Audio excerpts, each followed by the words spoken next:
ঠিক আছে? যে সে হচ্ছে এগ্রি করে যে একটা একটা একটা সামথিং অফ ভ্যালু, একটা নির্দিষ্ট অ্যামাউন্ট, এবং সে একটা নির্দিষ্ট পর সেটা পে করবে। ঠিক আছে? With an extra added amount or extra interest. So broadly আমরা হচ্ছে যে যখন এই ক্রেডিট নিয়ে কথা বলি, ব্রডলি আসলে আমরা দুইটা পার্সপেক্টিভ থেকে এটাকে চিন্তা করতে পারি। যেমন একটা একটা পার্সপেক্টিভ হচ্ছে, যেমন ধরেন হচ্ছে যে আমি যখন লোন নিচ্ছি ব্যাংক থেকে বা লেন্ডারের কাছ থেকে, ফাইন্যান্সিয়াল ইনস্টিটিউশনস এর কাছ থেকে, তখন এক ধরনের ক্রেডিট, হ্যাঁ, যেটা হচ্ছে বলছে যে when banks offer their clients for car loans, mortgages, signature loans, lines of credit. Signature লোনটা আপনারা অনেকে নাও শুনে থাকতে পারে। সিগনেচার লোনটা মানে বেসিক্যালি আসলে এটার বিপরীত কোনো সিকিউরিটি বা কোলাটেরাল থাকে না। যে বড়োয়ার থাকে সে একটা ডকুমেন্টসে শুধু সাইন করে তার সিগনেচারটা দেয়, দায়টা স্বীকার করে, ওটাতে লেখা থাকে, ডকুমেন্টসটাতে লেখা থাকলে যে তাকে মিস্টার এক্স মিস্টার ওয়াই কে এত টাকা এত সময়ের জন্য এত ইন্টারেস্টে লোন দিচ্ছে।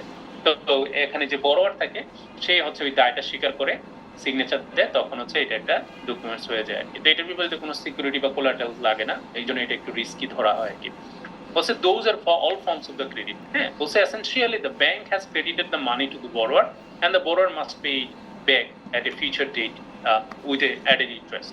আচ্ছা, এখন দুটো ভাবে আমরা জিনিসটাকে দেখতে পারি। একটা ধরেন ফর এক্সাম্পল যে যখন ধরেন আমরা যখন অনেকেই হচ্ছে যে ক্রেডিট কার্ড ব্যবহার করি, ঠিক আছে, যে এখন অনেকেই আমরা ক্যাশ বিয়ার করতে পছন্দ করি না, ক্যারি করতে পছন্দ করি না। সো ক্যাশের রিস্কটা অ্যাভয়েড করার জন্য আমরা ক্রেডিট কার্ডটা ব্যবহার করি। সো ক্রেডিট কার্ড যখন আমি ব্যবহার করছি, যখন একটা রেস্টুরেন্টে গিয়ে, যেমন ধরেন একটা সুপার শপে গিয়ে যখন আমরা শপিং করছি, শপিং করার সময় তখন আমি কি করছি, আমি কিন্তু আসলে মানে ধরেন ক্যাশে কিন্তু পে করছি না, আমি কিন্তু ক্রেডিট কার্ডে যখন পে করছি, এই আপনার সেই পেমেন্টটা আপনার গ্রোসারি অথবা আপনার শপিং, আপনার রেস্টুরেন্টে গিয়ে খাওয়ার বিলটা কিন্তু কে পে করতেছে? ব্যাংক পে করতেছে। ঠিক আছে? এই যে ব্যাংক পে করতেছে, এটা কিন্তু এক ধরনের ক্রেডিট। ঠিক আছে? কিভাবে ক্রেডিট? যে এক ধরনের ক্রেডিট এই জন্য যে আপনি হচ্ছে যে এখন আপনার পক্ষ হয়ে এই মাসের যত ট্রানজাকশন আছে সেগুলো ক্রেডিট কার্ডের থ্রুতে আপনি করেছেন, সবগুলোই হচ্ছে যে পেগুলো ব্যাংকের পক্ষ থেকে দেওয়া হচ্ছে, এবং এটা নির্দিষ্ট সময় পরে ১ মাস পরে গিয়ে আপনার হচ্ছে ধরেন মাস শেষে গিয়ে আপনার একটা কি আসবে? আপনার একটা স্টেটমেন্টের দিন আসবে। একদিন হচ্ছে যে পুরো মাসে আগের মাসে কত টাকা খরচ করলেন, আপনি কি ট্রানজাকশন করলেন, সেগুলো সবগুলো একটা স্টেটমেন্ট আসবে। স্টেটমেন্ট আসার পর অন্তত ২ সপ্তাহ আপনাকে সময় দেওয়া হয় যে এই ২ সপ্তাহের মধ্যে আগের মাসে যে খরচগুলো আপনি করেছেন সেই খরচগুলো আপনি পে করবেন তখন। ঠিক আছে? সো আপনি যখন ইনস্টলমেন্ট বাই টাইমলি যখন পেমেন্টটা করে দেন, তো ব্যাংক আপনাকে আর আলাদা করে কিছু চার্জ করে না, আপনি রেগুলার পেমেন্ট করে দিলেন, দ্যাটস ফাইন। বাট যখনই আপনি হচ্ছে যে এই ইনস্টলমেন্টের যে ডেটটা থাকে, পেমেন্ট যে ডিউ ডেটটা থাকে, সেই ডিউ ডেটে যেই মোমেন্ট আপনি মিস করলেন, সেই মোমেন্টে আপনার জন্য একটা একটা জরিমানা চার্জ হয়ে যায়, একটা পেনাল্টি চার্জ হয়ে যায়। এটা ধরেন ১৫০০, ১৬০০, ২০০০ এরকম ব্যাংক টু ব্যাংক একটু ভেরি করে, কার্ড টু কার্ড একটু ভেরি করে, আপনি কত প্রেস্টিজিয়াস কার্ড ব্যবহার করতেছেন, আপনার অ্যানুয়াল ফি কত, আপনার হচ্ছে যে আউটস্ট্যান্ডিং ক্যাপাসিটি কতটুকু, আপনাকে কতটুকু লিমিট দিচ্ছে, এগুলোর উপরও ডিপেন্ড করে। সাইড বাই সাইড হচ্ছে যেই মানে যতদিন যাবে প্রতিদিন আপনাকে কি করা হবে? ইন্টারেস্ট রেট চার্জ করা হবে। যে কয়দিন আপনি পেমেন্ট ডিউ হওয়ার পর যে কয়দিন আপনি পে করবেন না, সেই কয়দিন আউটস্ট্যান্ডিং অ্যামাউন্টের উপর আপনাকে ইন্টারেস্ট চার্জ করা হবে। সেই ইন্টারেস্ট রেট হচ্ছে যে ধরেন যেটা মোর দেন 20% টু ধরেন হচ্ছে যে 30% বা 30% এর কাছাকাছি একটা ইন্টারেস্ট রেট আপনাকে চার্জ করে। ইভেন আমরা অনেকেই জানি না, ধরেন ক্রেডিট কার্ডের মাধ্যমে যদি আপনি ক্যাশ টাকা তুলেন, যেমন ধরেন খুব ক্রাইসিসে পড়ে গেছেন, ক্যাশ টাকা আপনি পেমেন্ট পেমেন্ট দিয়ে ক্রেডিট কার্ড দিয়ে যদি পেমেন্ট করেন, তাহলে কিন্তু সাথে সাথে ইন্টারেস্ট চার্জ হয় না, ১ মাস পরে গিয়ে চার্জ হবে কোনো কারণে পেমেন্ট ডেটে, ডিউ ডেটে যদি পেমেন্ট করতে না পারেন। কিন্তু আপনি যদি কোনো কারণে আর্জেন্টলি আপনার ক্যাশ টাকা তুলতেই হয়, যেই মোমেন্টে আপনি ক্যাশ টাকা তুলবেন সেই মোমেন্ট থেকে কিন্তু আপনার ক্যাশ টাকার বিপরীতে ইন্টারেস্ট চার্জ দিতে থাকবে। এটা কিন্তু খুব সিরিয়াস। সো এটাও কিন্তু এক ধরনের ক্রেডিট যেটা ব্যাংক আমাকে দিচ্ছে। সাইড বাই সাইড আমরা বিজনেসের ক্রেডিট বা হচ্ছে যে কনভেনশনাল ক্রেডিট গুলো সেটা হয়ে থাকে বিজনেসের ক্ষেত্রে, বা ট্রেড ক্রেডিট কিভাবে হয়, যেমন ধরেন হচ্ছে যে ধরেন আমাদের দেশে যে গ্রোসারি স্টোর গুলো থাকে বেশিরভাগ সময়, ছোট ছোট মুদি দোকানগুলো, ঠিক আছে, এগুলো প্রায় দেখবেন যে এগুলোর কাছে বিভিন্ন ম্যানুফ্যাকচারার তাদের গুডস নিয়ে আসে, ধরেন প্রাণ আরএফএল, ঠিক আছে, ধরেন ম্যাগনা গ্রুপ, হ্যাঁ, অথবা ধরেন হচ্ছে মা, ঠিক আছে। তো এরা কি করে, এরা হচ্ছে যে ওই গ্রোসারি গুলোতে তাদের প্রোডাক্টটা দিয়ে যায়, দিয়ে যাওয়ার পর ধরেন এই সপ্তাহে যে গুডসটা দেয়, ঠিক আছে, সেই গুডসের টাকাটা পরবর্তী সপ্তাহে সে নেয়, অথবা এই গুডস এই সপ্তাহে ধরেন হচ্ছে আগের সপ্তাহের পেমেন্টটা নিয়ে যাবে আর নতুন করে, তার মানে আগের সপ্তাহে তাকে গুডস দিয়ে গিয়েছিল বিক্রি করার জন্য, সেগুলো বাকিতে দিয়ে গিয়েছিল, ঠিক আছে, মোস্টলি বাকিতেই হয়ে থাকে, এবং তারা পরবর্তী সপ্তাহে যেটা বিক্রি হয় সেটা থেকে একটা অংশ তাদেরকে পে করে। ঠিক আছে, আবার এই সপ্তাহে নতুন করে নেয়, এই সপ্তাহে যে জিনিসটা গুডসটা রাখে সেটা পরবর্তী সপ্তাহে সেটার পেমেন্টটা দেয়। এটা হচ্ছে যে এই ট্রেডিশনাল ট্রেড ক্রেডিট গুলো এইভাবে কাজ করে থাকে। সো আমি আপনাদেরকে দ্য বেসিক ফাইন্যান্সিয়াল ইন্টারমিডিয়েশন কিভাবে হয়, কিভাবে ব্যাংক করে, সেটা একটু দেখানোর জন্য জাস্ট আপনাদেরকে একটু পরিচিত করা। আই এম শিওর আপনারা অন্যান্য কোর্সে পরিচিত হয়েছেন বা হবেন, যদি না হয়ে থাকেন, ঠিক আছে? বাট আপনাদেরকে জাস্ট একটু ওরিয়েন্ট করার জন্য যে ফাইন্যান্সিয়াল ইন্টারমিডিয়েশন আসলে ব্যাংক কিভাবে করে। হ্যাঁ, মাঝখানে দেখেন ৩টা পক্ষের মধ্যে একটা হচ্ছে সারপ্লাস ইউনিট থেকে ফান্ডটা ব্যাংকে যায়, ঠিক আছে? ব্যাংক সেই সারপ্লাস ইউনিটের ফান্ডটা এনে কি করে ডেফিসিট ইউনিটকে বিভিন্ন ফর্মে লোন দিয়ে থাকে। তো ব্যাংক আসলে এই টাকাটা কি ব্যাংকের কি টাকা?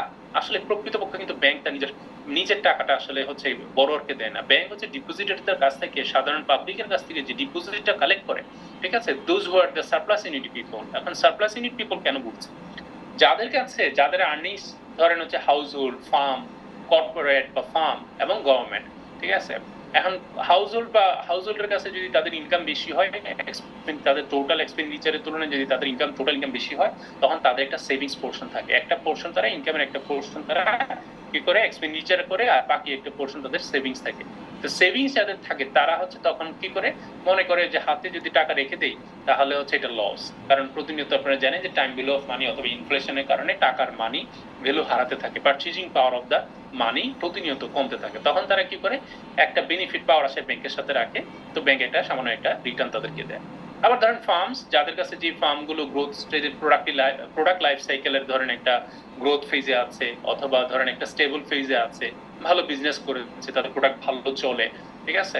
তো তাদের কাছে প্রচুর আইডল ক্যাশ। তখন তারা কি করে, তখন তারা এটা চিন্তা করে দেখলো যে আইডল ক্যাশ ফেলে রাখলে, ধরেন আইডল ক্যাশ কখন ফেলে রাখলে, ফার্মে হয়তো ইনভেস্টমেন্ট করার ভালো অপরচুনিটি নাই, অথবা ইনভেস্টমেন্ট করার অপরচুনিটি আছে কিন্তু এটা খুব বেশি প্রফিটেবল না, মানে considering the cost of the operations অথবা কস্ট অফ দ্য বিজনেস। হ্যাঁ, সো তখন তারা কি করে, তখন তারা সেই ফান্ডটা সারপ্লাস ইউনিট ব্যাংকের সাথে, ফাইন্যান্সিয়াল ইনস্টিটিউশনের সাথে সেই টাকা রাখে। আবার গভর্নমেন্ট কি করে, গভর্নমেন্ট যেসব দেশের গভর্নমেন্ট গুলো ধনী গভর্নমেন্ট, যাদের হচ্ছে আর্নিংস গুলো ট্যাক্সের মাধ্যমে যে আর্নিংসটা আসে, সেই আর্নিংস এর পরিমাণ অনেক বেশি তাদের এক্সপেন্ডিচারের তুলনায়, তখন তারাও এই ফান্ডটা রাখতে পারে।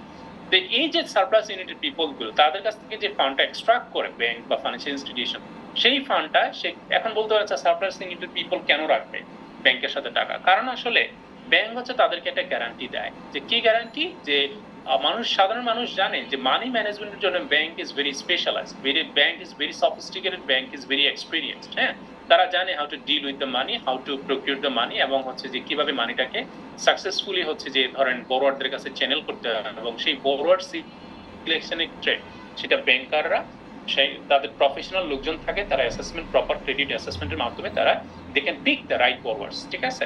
যে তারা হচ্ছে যে কারেক্ট বরোয়ার বা প্রপার বরোয়ার কারা, ঠিক আছে? হাইলি ক্রেডিট উর্দি বরোয়ার কারা, আমরা এই টার্মটা সবসময় ব্যবহার করি, ক্রেডিট উর্দিনাস। হ্যাঁ, যে ক্রেডিট উর্দিনাস মানে হচ্ছে যে যেই বরোয়ারকে আমি লোন দিচ্ছি সে আদৌ লোন পাওয়ার যোগ্য কিনা। ক্রেডিট উর্দি মানে যে ক্রেডিট নিয়ে সে ক্রেডিটটা টাইমলি পরিশোধ করতে পারবে সুদে আসলে। হ্যাঁ, আমাকে যে কমিটমেন্ট দিবে, যে কন্ট্রাকচুয়াল যে এগ্রিমেন্ট হবে, যেই সময়ের জন্য সে লোনটা নিবে, সেই ইনস্টলমেন্টের টাইমলি যাতে পেমেন্টটা আমাকে করে দিতে পারে। তো এই বরোয়ার সিলেকশনের ক্ষেত্রে ব্যাংক হচ্ছে ভেরি সুপিরিয়র। কারণ হচ্ছে আমরা হচ্ছে ইন্ডিভিজুয়াল পার্সন হিসেবে আমাদের কাছে ইনফরমেশন থাকে না, আমাদের কাছে টেকনোলজি থাকে না, আমাদের কাছে সফিস্টিকেশন থাকে না।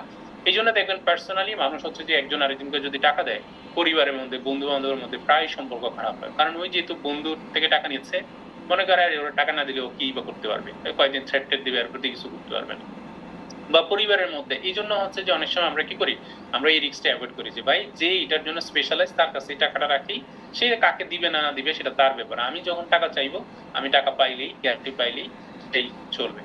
তখন ব্যাংক এই সব এক্সট্রা ফান্ডগুলোকে, এডিশনাল ফান্ডগুলোকে এক্সট্রাক্ট করে সেটাকে তখন বড়োয়ারদের কাছে লোনের জন্য অ্যাপ্লিকেশন আহ্বান করে, অথবা বড়োয়াররাই রিচ আউট করে। বাইরের দেশে যেরকম হচ্ছে ব্যাংকাররাও বড়োয়ারদেরকে ডেকে নিয়ে যায়, তো আমাদের দেশে কি করে, হ্যাঁ, ভালো কাস্টমার হলে ব্যাংক ডেকে নিয়ে যায়, আর হচ্ছে মিডিওকার বা নিউ কাস্টমার হলে ব্যাংকের ধারে ধারে করতে হয়। তো দুটোই ওয়ার্ক করে আর কি। তো তখন তারা ডিসিশন নেয়, অ্যাপ্লিকেশন থেকে দেখে, তারপর ডিসিশন নেয় কাকে সে লোন দিবে, কাকে দিবে না। সেটার জন্য বড় সিলেকশনের প্রয়োজন হয়, সেটার জন্য ক্রেডিট অ্যানালাইসিসের প্রয়োজন হয়। আপনারা 6 E's অফ ক্রেডিট নাম শুনে থাকবেন, ক্যাশ, ক্যাপিটাল, কোলাটেরাল, হ্যাঁ, কন্ডিশন, ঠিক আছে? এই জিনিসগুলো আমরা কন্ট্রোল, এগুলো আমরা দেখি, দেখার মাধ্যমে আমরা বোঝার চেষ্টা করি, ঠিক আছে? যে ওই প্রসপেক্টিভ বড়োয়ারকে আমি যদি বড় করি, আমি যদি হচ্ছে লেন্ডিং করি, সে আমাকে টাইমলি পরিশোধ করতে পারবে কিনা। আর ডেফিসিট ইউনিটেড পিপল কারা? ডেফিসিট ইউনিটেড পিপল হচ্ছে দোজ হু আর অ্যাকচুয়ালি যাদের ধরেন হচ্ছে যে যেমন কনসাম্পশন লোন যারা নেয়, তার মানে কি তার আর্নিংস এর তুলনায় তারও তো খরচ বেশি, তার প্রতিনিয়ত কিছু না কিছু শর্ট থাকে। দেখবেন আমাদের মধ্যবিত্তদের দেখবেন যে বেশিরভাগ সময় দেখা যায় বেতন যাই পাই না কেন আমরা ওই যে 15 দিন পর্যন্ত বা ম্যাক্সিমাম 20 দিন পর্যন্ত যাই, বাকি 10 দিন কিন্তু আমরা ওই পাড়ার দোকান, ঠিক আছে, অথবা বন্ধু বান্ধব অথবা অফিসের কলিগ অথবা ফ্যামিলি মেম্বার, বিভিন্ন ভাবে আমরা সেটা কি করি, আমরা দেখা যায় ধার করি, ঠিক আছে। তারপরে দেখা যাচ্ছে আবার যখন বেতন পাই আবার হচ্ছে কি করি, আবার আগের মাসের যে পেমেন্ট গুলো থাকে, যে ডিউ গুলো থাকে সেগুলো পরিশোধ করে আবার 15-20 দিন এভাবে চলে। সো আমাদের আবার কিছু ফার্ম থাকে যার কাছে ধরেন বিজনেস আইডিয়া আছে কিন্তু তার কাছে পর্যাপ্ত ক্যাপিটাল নাই, তখন সে কি করে, সে ব্যাংকের উপর রিলাই করে, ঠিক আছে। যদিও আমরা বলি যে শর্ট টার্মে ব্যাংক হচ্ছে শিডিউল ব্যাংক বা কমার্শিয়াল ব্যাংকের, কনভেনশনাল ব্যাংকের অন্যতম ডেফিনিশন হচ্ছে conventional bank or commercial bank is suppose to lend to the borrowers in the short term, ঠিক আছে, not in the long run, হ্যাঁ, বা লং টার্ম। নরমালি আবারও বলছি, নরমালি কমার্শিয়াল ব্যাংকের লং টার্মে ইনভেস্টমেন্ট করার কথা না। লং টার্মে ইনভেস্টমেন্টের জন্য হচ্ছে জায়গা হচ্ছে ক্যাপিটাল মার্কেট, ঠিক আছে। এই জন্যই আমরা এটাকে মানি মার্কেট বলে থাকি, যে মানি মার্কেটের হচ্ছে ব্যাংকগুলো যেখানে বিলং করে সেটা হচ্ছে মানি মার্কেটের অংশ। মানি মার্কেট মানে হচ্ছে কি 1 বছর বা তার কম সময়ের মধ্যে যেগুলো যে ইনস্ট্রুমেন্টগুলোর মেয়াদ থাকে সেইগুলোকে আমরা মানি মার্কেট বলে থাকি। সো নরমালি ব্যাংকগুলোর উচিত কি, শর্ট টার্মে সে ডিপোজিটগুলো আসে, শর্ট টার্মে ডিপোজিটগুলো মানে ধরেন শর্ট টার্মে লোন দেওয়ার কথা, কিন্তু সেটা আমরা অনেক সময় কি করি, আমরা ফাইন্যান্সিয়াল ইন্টারমিডিয়েশনের মাধ্যমে এটা লং টার্মে দিয়ে থাকি, যেটার মধ্য থেকে মিসম্যাচ অফ ম্যাচুরিটি হয়ে থাকে, যে অ্যাসেটের ম্যাচুরিটি এবং লায়াবিলিটিজের ম্যাচুরিটি ম্যাচ করে না, ঠিক আছে। ধরেন ডিপোজিট নিলেন 3 মান্থসে, কিন্তু ডিপোজিট 3 মাস নিয়ে আপনি লোন দিলেন 3 ইয়ার্সে, তাহলে কি there is a mismatch of the maturity. এর ফলে কি হয়, 3 মান্থস পরে যে কোনো সময় ওই ডিপোজিটর টাকার জন্য আসতে পারে, কিন্তু আপনি যদি 3 ইয়ার্সে দিয়ে থাকেন তাহলে ওই টাকা তো আপনি দিতে পারবেন। তাহলে এই জন্য কি করে, এই মিসম্যাচ অফ ম্যাচুরিটির কারণে ইন্টারেস্ট রেট রিস্ক তৈরি হয়, এই মিসম্যাচ অফ ম্যাচুরিটির কারণে লিকুইডিটি রিস্ক তৈরি হয়। ওকে, সো আমি খুব বেশি ডিটেল গেলাম না, জাস্ট আপনাদেরকে একটা বেসিক আইডিয়া দেওয়ার চেষ্টা করেছি মাত্র।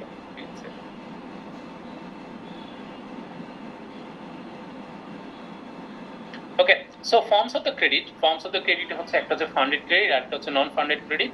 ফান্ডেড ক্রেডিট রেকর্ডিংটা যদি একটু টার্ন অন রাখতেন তাহলে স্যার একটু ভালো হতো স্যার।